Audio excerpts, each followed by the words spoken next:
Comment peut-on améliorer sa capacité à apprendre? Il y a une chose assez étonnante. Très souvent, par rapport à une question comme ça, ce qui semble intéressant, c'est d'aller observer les gens qui ont une très grande capacité d'apprentissage. Il y a des personnes à qui on donne n'importe quoi et qui l'apprennent très vite. La première chose qu'on remarque, c'est que c'est des gens qui ont accepté que l'apprentissage était un plaisir et qui prennent ça finalement comme un jeu. En fait, dans notre société, on a souvent dévalorisé l'apprentissage. On le lie au travail, on le lie à quelque chose de désagréable. Une chose qu'il faut savoir, il y a beaucoup d'études qui ont été faites sur le bonheur et les moments où les gens sont le plus satisfaits de ce qu'ils font dans leur vie.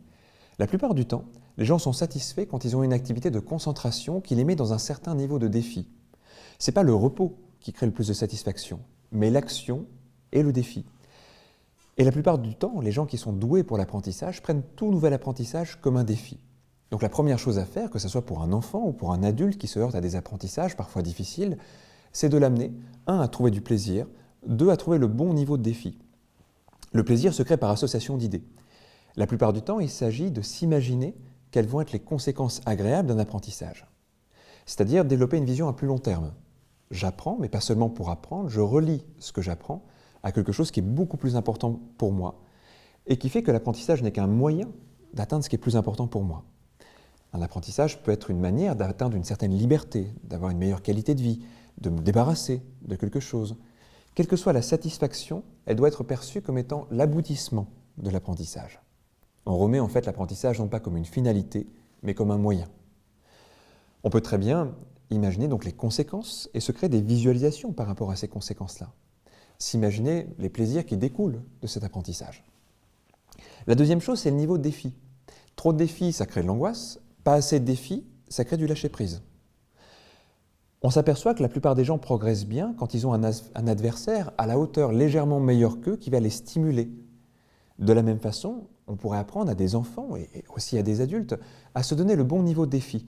À quel moment ça devient stimulant, à quel moment c'est légèrement difficile, mais atteignable. Et pour soi, quand on est dans son propre apprentissage, trouver une manière de réguler comme ça le défi. Savoir où on en est aujourd'hui, quelle serait l'étape suivante, et se donner un défi proche dans le temps, concret et facile à percevoir, qui nous pousse vers l'étape suivante. En fait, c'est une manière de stimuler notre cerveau, de stimuler nos apprentissages. Je vais prendre un dernier exemple aussi par rapport à ça. Quelquefois, ça vaut le coup aussi d'avoir un peu de frustration.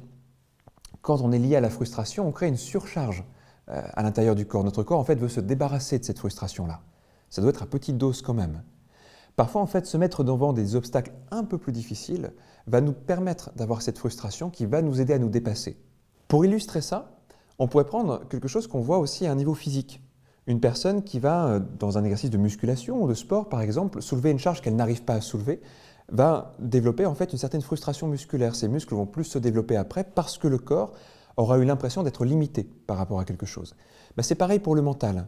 Se heurter à une difficulté très forte de façon sporadique va obliger notre cerveau à se dire qu'il manque de moyens et donc de ressources, et donc elle est surdéveloppée pendant un certain temps. Donc on va alterner entre des phases de légers défis et parfois un défi beaucoup plus grand pour créer un peu de frustration. Quelqu'un qui fait ça va stimuler assez facilement son apprentissage.